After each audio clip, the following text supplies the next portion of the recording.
Hello बच्चों, कैसे हैं आप लोग। आज हम पढ़ेंगे कक्षा 5 से पाठ 3 खिलौने वाला। जैसे कि पहले वाले वीडियो में मैंने पाठ 3 खिलौने वाले की कविता आपको समझाई थी और बताई थी। तो आज हम करेंगे इसके प्रश्न अभ्यास। तो यहाँ पर स्टार्ट करते हैं हम।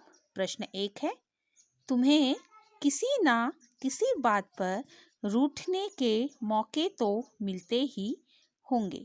आपसे पूछा जा रहा है कि आपको किसी ना किसी बात पर रूठने के मौके तो मिलते होंगे। जैसे हम छोटी छोटी बातों पर नाराज़ हो जाते हैं। किससे होते हैं? अपने पेरेंट्स से हो जाते हैं या अपने भाई बहनों से हो जाते हैं।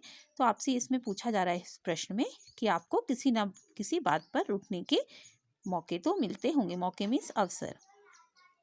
क है इसका, देखिए पहला प्रश्न है क। अक्सर तुम किस तरह की बातों पर रूठते हो? आपसे पूछा जा रहा है कि आप किस तरह की बातों से रूठते हो। तो आप उत्तर, जब हमें क्या होता है, किस बात पर हम रूठते हैं? जब हमारी मन की नहीं होती है ना, हमारी पसंद की चीजें हमें नहीं मिलती हैं तो क्या हो जाता है, हम रूठ जाते हैं। तो हम इसी को उत्तर में लिखेंगे, जब हमें अपनी मनपसंद वस्तुएं नहीं मिलती हैं तब हम रूठ जाते हैं। I am repeating answer.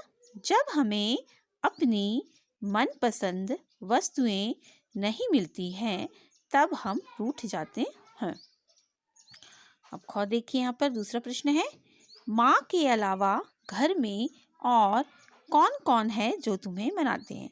अब माँ, जैसे हम नाराज़ हो जाते हैं तो हमारी माँ क्या है, हमें मनाती है, हमें सहलाती है, हमें बुझाती है और समझाती है। तो इसके अलावा आपको घर में और कौन मनाता है, ये पूछा जा रहा है इस प्रश्न में।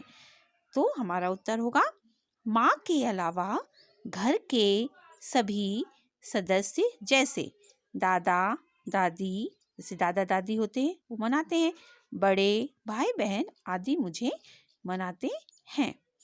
तो आपके घर में जो लोग आपको मनाते हैं, समझाते हैं, वही आप आंसर लिखेंगे। ओके, नेक्स्ट है प्रश्न, तुमने रामलीला के जरिए, आपने रामलीला देखी है ना, जरिए या फिर किसी कहानी के जरिए रामचंद्र के बारे में जाना और समझा होगा। तुम्हें उनकी कौन सी बातें अच्छी लगी? अभी अभी आपको पता है ना कि हमारे देश में लॉकडाउन चल रहा है, पूरा देश बंद है।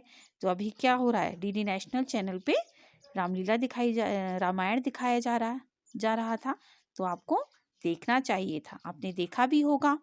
तो अब आपको क्या अच्छा लगा, उसमें क्या समझ में आया कि रामचंद्र जी की कौन सी बातें आपको अच्छी लगी, ये आपको उत्तर लिखना है। तो हम इसका उत्तर लिखेंगे। उत्तर, हमें रामचंद्र की ये बातें अच्छी लगती हैं। कौन सी बातें अच्छी लगी? पहला, रामचंद्र आज्ञाकारी पुत्र थे। आज्ञाकारी मीन्स वह अपने पेरेंट्स के, अपने माता पिता के कहना मानते थे। उन्होंने मानी भी, और कैसे माने? उन्हें वनवास दिया गया तब वह वन में चले गए। देखिए दूसरी बातें, वे धर्म के मार्ग पर चलने वाले थे, धर्म के अनुसार चलते थे, जो उनका धर्म था उनका अनुकरण करते थे। तीसरा, रामचंद्र जी बड़ों का आदर करते थे, अपने माता पिता का आदर करते थे, सम्मान करते थे। चौथा, सत्य के मार्ग पर चलते थे, हमेशा सत्य की राह पर चलते थे, मतलब सच का साथ देते थे। फिफ्थ है, देखिए रामचंद्र जी वीर, साहसी और सच्चे मित्र थे। जो रामचंद्र जी थे वो वीर थे, बहादुर थे, साहसी थे और सच्चे मित्र थे, मतलब सच्चे दोस्त थे। तो आज के लिए इतना। अब आपके लिए गृह कार्य है, मैं और मेरे देश के ऊपर आपको 10 वाक्य लिखने हैं। क्या करना है? मैं और मेरे देश के ऊपर आपको 10 वाक्य लिखने हैं। इसको आप चित्र के साथ भी समझा सकते हैं और दिखा सकते हैं। अब इसे आपको रफ कॉपी में लिखना है और इसे आपको याद भी करके रखना है। ओके बेटा, बाय।